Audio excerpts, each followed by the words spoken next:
예, 안녕하십니까. 하나님은 우리를 잠잠히 사랑하시는 분이십니다. 이 세상의 문제는 여러 가지 문제가 있지만 결국은 사랑의 문제입니다. 우리 모든 사람이 사랑받고 있다는 사실을 알고 그것을 확신한다면 세상은 더욱더 밝아지고 또 행복이 넘치게 될 것입니다. 이 사랑이라는 것은 성경에 보면은 우리가 영어로는 love라고 하죠. 일본말로는 I라고 하고, 성경에 보면은 사랑이라는 말은 히브리 말로 아하브라는 말을 사용합니다. 그리고 히브리 말로 또 헤세드라는 말은 인자, 사랑 이런 말로 번역이 됩니다. 성경에 나타나는 사랑은 사실은 독특한 그런 의미가 있습니다. 사랑은 최고의 희생과 극한의 희생을 대가로 생겨나는 그런 것이 바로 사랑인 것입니다. 성경의 사랑이라는 말은 헬라 말로는 아가페라고 번역이 됩니다. 아가페는 하나님이 우리를 사랑하는 그 희생적인 사랑을 말합니다. 물론 사랑 중에는 남녀 간의 사랑인 에로스나 또 가족끼리의 사랑인 스트로게, 그리고 친구들 간의 사랑인 필리아, 이런 사랑의 종류가 있습니다. 물론 이 아가페라는 사랑이 다른 모든 사랑을 속에도 있다고 봅니다. 그리고 아가페의 사랑은 더 크고 더 깊고 더 풍성한 그런 사랑을 말하는 것입니다.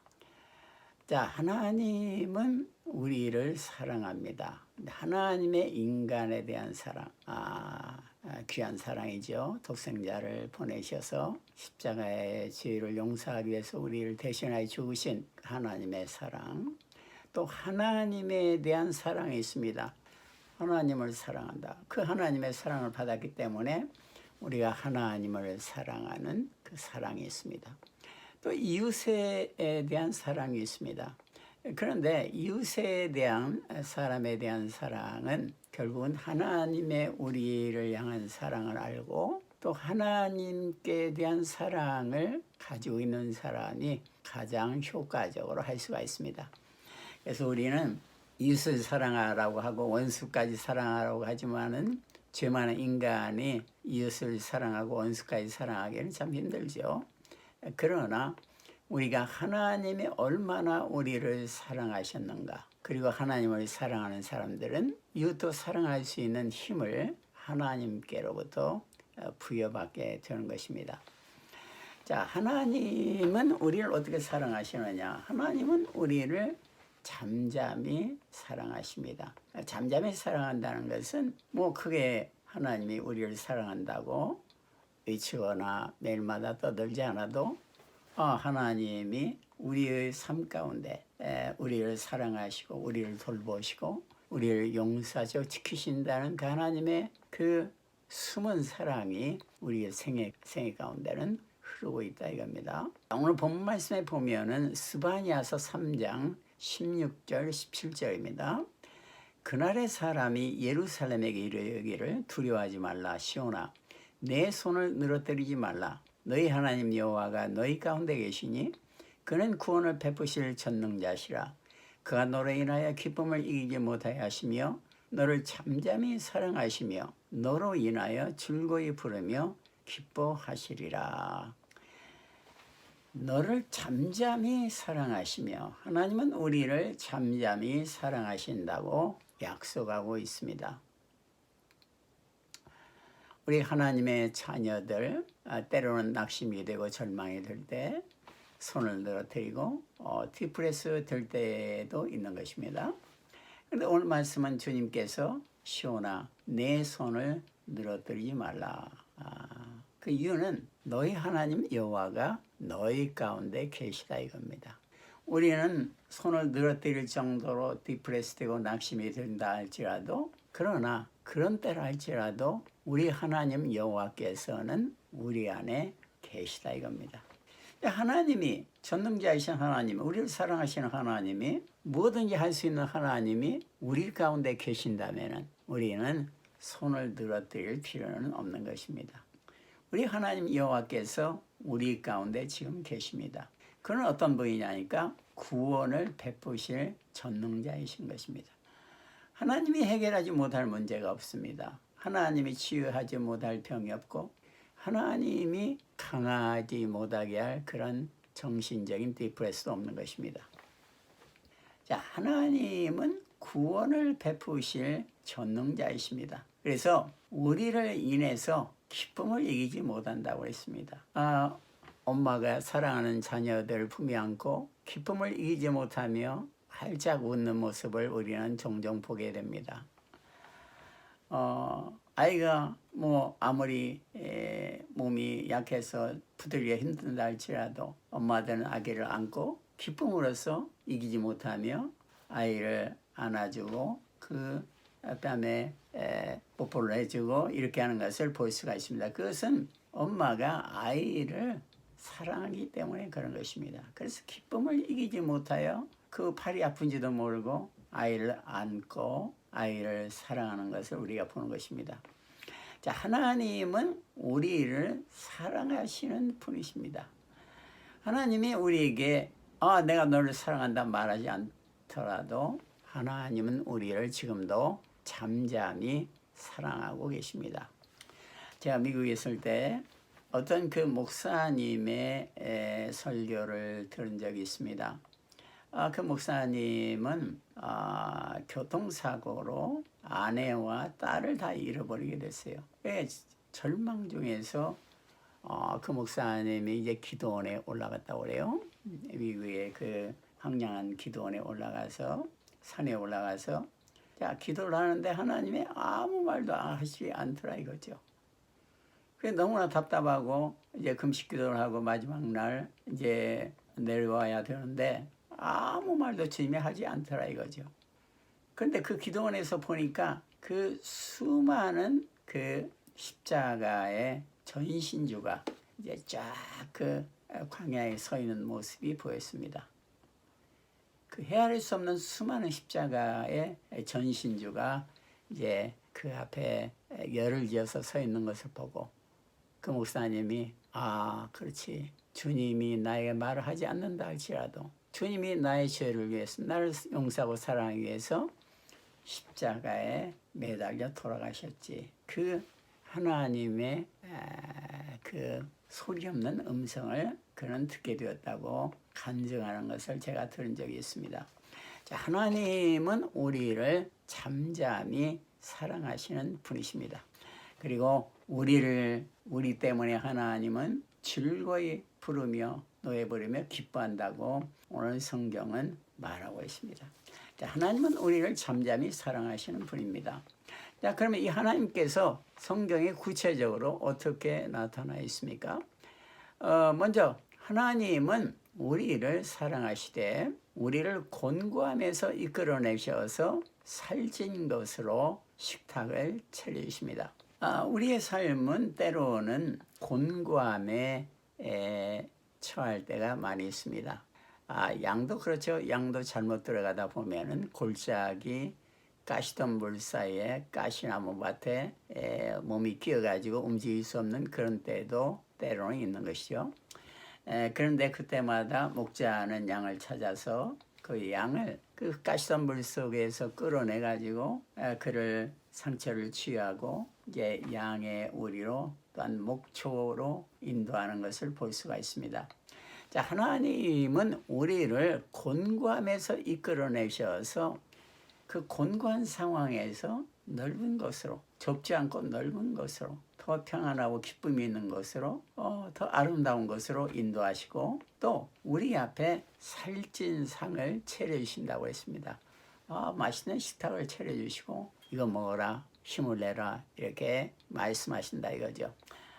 자, 하나님은 우리는 그러므로 곤고한 상황에 처한다 할지라도 하나님께서 우리를 곤고함에서 끄집어내서 넓은 곳으로 인도하시고 살찐 상을 차려주시는 하나님의 잔잔한 사랑을 믿어야 되는 것입니다. 자, 욥기서 36장 16절에 보면은 그러므로 하나님이 너를 곤고함에서 이끌어내사 좁지 않고 넓은 곳으로 옮기려 하셨은즉 무릇 내 상에 차린 것은 살찐 것이 되었으리라. 자, 하나님은 우리를 곤고함에서 이끌어내셔서 살찐 상을 차려주시는 분이십니다. 나에게 곤고함이 지금 있습니까? 하나님을 기대하십시오. 하나님께서는 곤고함에서 우리를 이끌어내셔서 살찐 상을 차려주실 것입니다. 그다음에 우리가 신약성경에 보면은 하나님은 우리가 거꾸로 트림을 당하여도 망하지 않게 하십니다. 자, 우리가 만약에 거꾸로 트림을 당하였다. 길 가다가 강도를 만나가지고 몽둥이를 맞았다. 거꾸로 트림을 당하였습니다. 그래서 죽는 줄 알았더니 그 몽둥이가 맞은 것이 혁대를 낸 자리여서 몸이 아무렇지도 다리 없어서 다시 일어났습니다.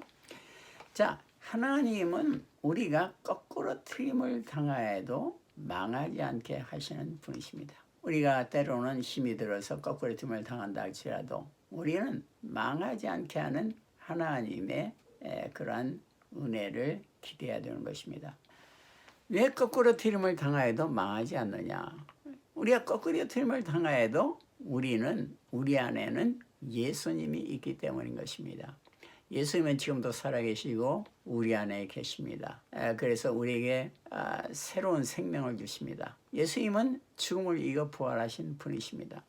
그러므로 우리가 어떤 상황에 있다 할지라도 우리를 새롭게 이끌어서 새롭게 셈을 줘서 이끌어 올리시는 그런 분이십니다. 그래서 우리가 낙심을 당하고 답답한 일을 당하고 쓰러뜨림을 당한다 할지라도 우리에게 다시 생명을 주시는 우리 안에 계시는 예수님을 의지해서 우리는 승리할 수가 있는 것입니다.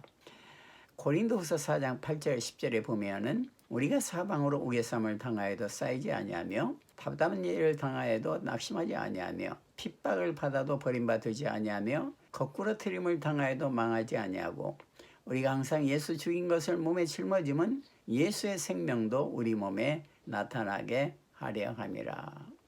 우리는 어떠한 상황에서도 예수님을 의지하고 예수님을 짊어져야 되는 것입니다. 그럴 때 예수님, 죽음을 이겨 부활하신 예수님의 생명이 우리 가운데 나타나는 것입니다. 자, 하나님은 우리를 잠잠히 사랑하시는 분이십니다. 자, 그러면 이 하나님께서 지금 현재 우리의 삶 가운데 어떻게 일하고 계십니까? 먼저 첫 번째로 하나님은 우리에게 유익하도록 가르치고 마땅히 행할 길로 인도하십니다. 자, 하나님께서는 우리를 유익하도록 가르치시는 분이십니다. 하나님은 우리에게 손해보도록 가르치는 분이 아니고 우리를 저주하기 위해서 우리를 멸망시키기 위해서 우리에게 거짓말을 하는 분도 아닙니다.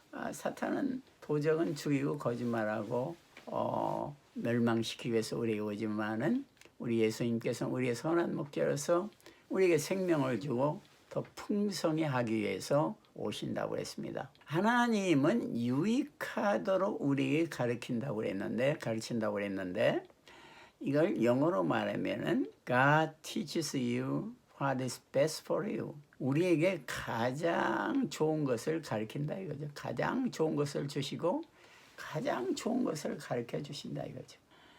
인간은 눈이 어둡기 때문에 가장 좋은 것이 뭔지를 잘 분별을 못할 때도 많이 있습니다. 그러나 하나님은 전능하신 자요 전지하신 분이십니다. 우리에게 가장 좋은 것이 뭔지를 하나님은 아시는 분이십니다.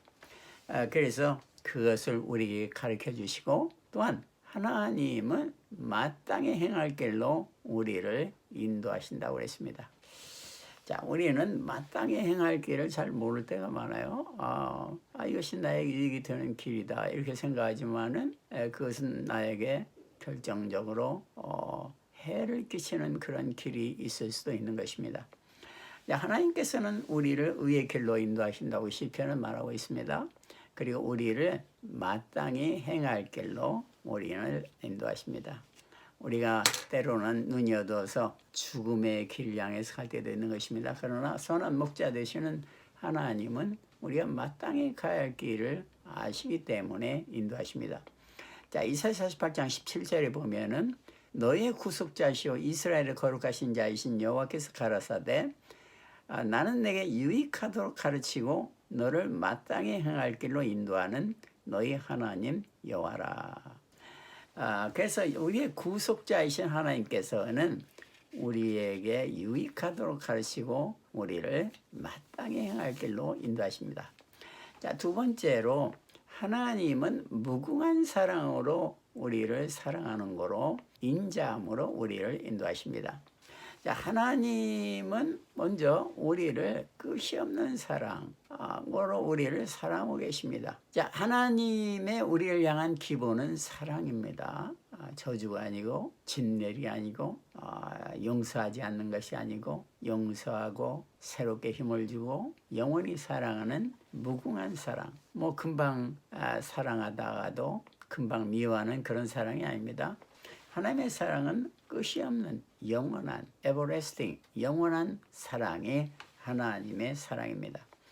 자, 영원한 사랑을 가지고 우리를 사랑하기 때문에 그 사랑으로 우리를 또한 인도하십니다. 내가 무한 사랑으로 우리를 사랑한다 이거죠. 자, 예레미야 31장 3절에 보면은 나 여호와가 옛적에 이스라엘에게 나타나 이르기를 내가 무한 사랑으로 너를 사랑하는 거로 인자함으로 너를 인도하였다. 인자함으로 인도하였다. 하나님이 우리를 지금 인자함으로 인도하셨습니다. 현재 완료형입니다. 지금 내가 앉아있는 자리, 지금 나는 하나님이 사랑으로 인도한 그런 작품인 것입니다. 그러니까 우리는 현실에 대해서 항상 감사하고 기뻐해야 되는 것을 우리가 볼 수가 있습니다. 자, 세 번째로 하나님은 우리가 약할 때 오히려 그리스도의 능력으로 우리를 채워주십니다. 자, 우리는 강하기를 원합니다. 건강도 강하고 지적으로도 아주 탑이 되기를 원하고 또 영적으로도 아주 강한 사람이 되기를 원합니다. 뛰어난 사람이 되기를 원하죠. 그런데 사람마다 다 그렇게 될 수가 있나요? 그렇게 될 수가 없죠. 또 우리가 강하다면은 더 효과적으로 하나님의 일을 할 수 있다고 생각할 수도 있어요. 자, 대표적인 인물의 성경에 바울이 있는데 바울은 피치 못할 그러한 약점을 가지고 있었어요. 그 약점은 몸에 있는 질병이었습니다. 그래서 바울은 자신이 지금 세계 도처를 돌아다니는데 이제 병이 나야만이 이제 일을 할 수가 있는데 더 효과적으로 몸이 아프니까 제대로 복음을 전하지 못하는 것이죠. 바울은 굉장히 마음이 낙심이 되어서 어느 날 주님 앞에 나갔어요. 주님, 내가 이 약한 것이 있는데 이것을 낫게 해주십시오. 그러면 내가 효과적으로 더 복음을 전할 수가 있게 될 것입니다. 이렇게 바울은 말했습니다. 그런데 간절히 그렇게 기도했는데 예수님께서 바울에게 나타나서 이렇게 대답했습니다. 바울아, 너에게 내가 준 은혜는 충분하다. 부족하지 않다. 네가 지금 약한 거, 너 약한 거 그것을 통해서 오히려 나의 은혜가 더 풍성하게 부어지고 있다. 이렇게 말을 했습니다. 그래서 이제 바울은 자기의 약함을 오히려 이것이 내가 약한 것이 오히려 은혜구나 이렇게 감사하고 하나님을 찬양하고 감사하면서 선교활동을 했습니다. 우리의 약함이라는 것은 사실은 하나님의 예수님의 그 놀라운 은혜, 강함이 역사하는 통로인 것입니다.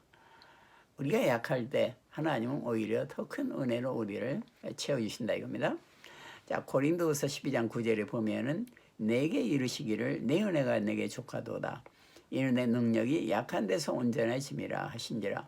이러므로 도리어 크게 기뻐함으로 나의 여러 약한 것들에 대하여 자랑하리니 이는 그리스도의 능력으로 내게 머물게 하려 함이라. 그리스도의 능력은 나의 약함을 통해서 오히려 우리 가운데 충만히 머물게 된다 이겁니다. 나에게 어떤 약한 점이 있습니까? 그것을 감사하십시다. 하나님은 나의 약함을 통해서 풍성한 하나님의 은혜를 더욱 채워주시기 때문인 것입니다. 자, 마지막 네 번째로 하나님은 우리가 여러 가지 시험을 당할 때 먼저 기뻐하라고 합니다. 그리고 인내하면은 하나님이 우리를 온전하고 구비하여 조금도 부족함이 없게 만든다고 했습니다. 자, 우리가 여러 가지 세상에 시험을 당할 때에는 우리 인간의 특징은 어떻게 됩니까? 불평하거나 낙심하거나 그러죠. 그런데 하나님은 그걸 기뻐하라고 그랬습니다. 현실을. 그리고 조금만 인내하고 참으라 그랬습니다. 그러면은 온전하고 구비하여 조금 더 부족함이 없는 사람이 되게 하겠다. 이렇게 약속을 하고 있는 것입니다. 우리가 시험을 당할 때 낙심이 되거나 화를 낸다거나 하는 것은 쉽습니다. 그러나 성경은 우리가 시험을 당할 때 기쁘게 여기라 이렇게 말하고 있습니다. 기쁘게 여기라. 왜 그러냐? 그것은 시험 속에서 오히려 하나님이 우리를 연단하시고 조금 더 부족함이 없도록 만들어 가기 때문인 것입니다. 우리가 이제 예를 들어서 동경에서 오사카를 신칸센을 타고 간다 이렇게 생각할 때 동경에서 오사카까지 가기에는 많은 그 터널을 통과해야 됩니다. 근데 터널에 들어가면 갑자기 어두워지죠. 어두워져서 밖에 아름다운 경치도 없어지게 되고 밝은 태양빛도 보기가 힘들게 됩니다. 갑자기 터널 속에 들어가면은 시끄럽고 불안하고 어둡고 그래서 때로는 짜증이 날 때도 있습니다. 그런데 짜증이 난다고 해서 신칸센의 그 도어를 열고 밖으로 튀쳐나간다면은 그 사람은 어떻게 되겠습니까? 심각한 그러한 생명의 위협을 받을 수가 있는 것입니다. 아무리 신칸센이 어두운 터널을 통과한다 할지라도 그걸 기뻐하고 그 시간에도 감사하고 기도를 한다든지 묵상을 한다든지 온 성경을 본다든지 하다 보면은 어느덧 수많은 터널을 지나서 신칸센은 동경에서 오사카로 곧 몇 시간 있으면은 도착하게 될 것입니다. 자, 우리의 삶도 마찬가지인 것입니다. 우리는 천국을 향하는 그러한 차를 지금 탔다고 볼 수도 있습니다. 우리에게는 통과해야만 하는 수많은 어둠의 터널들이 있습니다. 터널을 지날 때 낙심하거나 그것을 기뻐하지 않을 때 우리의 삶에는 심각한 문제가 발생하게 되는 것입니다. 우리에게 어떤 터널이 있다 할지라도 그것을 감사하고 조금만 인내하다 보면은 터널은 금방 통과하게 되고 우리는 그 선로를 따라서 힘있게 달리는 그 귀찮은 목적지에 도달하게 되는 것입니다. 우리 천국을 향한 여행도 마찬가지인 것입니다. 우리 세상에서는 많은 시련과 어두움의 터널을 통과해야 할 때도 많이 있는 것입니다. 그러나 우리가 조금만 더 인내하고 참다 보면은 오늘도 터널을 통과하고 우리는 찬란한 빛이 비치는 하나님의 아름다운 예비하신 그 경치 안으로 들어갈 수가 있는 것입니다. 우리에게는 또한 인내가 필요하다고 시험을 당할 때 인내가 필요하다고 성경은 말하고 있습니다. 인내라는 것은 하나님이 우리를 만들어가는 그러한 시간을 하나님께 드리는 겁니다. 그리고 인내라는 것은 하나님을 신뢰하고 하나님께 우리의 모든 것을 맡기는 것이 인내인 것입니다. 자, 하나님을 신뢰하지 못한다면 우리는 인내할 수가 없습니다. 절망과 걱정 속에 빠져들어갈 수가 있는 것입니다. 그러나 우리가 하나님을 신뢰한다면 하나님께 모든 걸 맡기고 하나님이 하시기를 기다리는 그런 하나님께 의탁하는 그런 삶의 자세가 필요한 것입니다. 하나님은 우리를 잠잠히 사랑하기 때문에 우리가 어떤 상황에 있다 할지라도 우리가 인내하면 하나님은 그 문제를 해결하시고 이끄시고 다시 놀라운 은혜로 채워주시는 분이신 것입니다. 우리가 예를 들어서 미켈란젤로가 이제 조각을 하는데 어느 돌을 갖다 놓고 조각을 하는데 돌이 이거 아프다고 그래서 그것을 뛰쳐나가서 도망가 버린다면은 돌은 쓰러져서 빠개지거나 이렇게 되고 그 조각은 아름다운 그러한 조각품, 예술품이 되기는 힘들 것입니다. 자, 하나님은 우리를 아름다운 하나님의 계획을 따라서 아름다운 그런 예술품을 만들길 원합니다. 우리는 하나님의 손을 의지하고 하나님을 믿고 하나님께 우리를 의탁하는 자세가 필요합니다. 우리가 인내의 기간을 거치면 하나님은 그 놀라운 섭리와 사랑 가운데서 우리를 만드시고 결국은 생명의 면류관을 주시고 내 손에 아름다운 면류가 아니라 주님이 우리를 이제 아름다운 작품으로 이렇게 빛나는 작품으로 만들 것입니다. 야고보서 1장 2절 4절은 말합니다. 내 형제들아 너희가 여러 가지 시험을 만나거든 온전히 기쁘게 여기라. 이는 너희 믿음의 시련이 인내를 만들어내는 줄 너희가 알미라. 인내를 온전히 이루라. 이는 너희를 온전하고 구비하여 조금도 부족함이 없게 하려 함이라. 자, 우리 하나님께서는 시련을 만날 때 기뻐함으로 또 인내함으로 우리를 조금도 부족함이 없는 하나님의 아들 딸로 만드시고 결국은 하나님의 손에 아름다운 멸관 왕관의 축복을 우리에게 주시는 분이십니다. 자, 하나님은 우리를 잠잠히 사랑하시는 분이십니다. 예, 기도하겠습니다. 하나님 감사합니다. 어떠한 시련과 절망 가운데서도 우리를 사랑하시고 우리를 잠잠히 사랑하시는 무궁한 사랑으로 우리를 사랑하심으로 우리를 인자하심으로 인도하시는 하나님의 사랑을 믿습니다. 우리는 우리를 잠잠히 사랑하시는 하나님의 사랑을 믿으며 항상 기뻐함으로 인내함으로 감사함으로 우리의 삶을 살 수 있도록 주님께서 도와주시옵소서. 우리 예수님께서 우리의 가운데 계시고 또 우리 예수님은 우리에게 죽음을 이겨 부활하신 예수님은 생명을 회복하시고 생명을 주심을 믿습니다. 우리 안에 계시는 예수님을 믿으며 항상 승리하는 삶을 살 수 있도록 인도하여 주시옵소서. 주님 앞에 모든 것을 의탁합니다. 인내하게 하시고 기뻐하게 하시고 감사하게 하여 주시옵소서. 잠잠히 사랑하시는 주님의 사랑을 믿고 의지하게 하여 주시옵소서. 주여 감사를 드립니다. 예수님 이름으로 기도드립니다. 아멘. 예, 감사합니다. 할렐루야.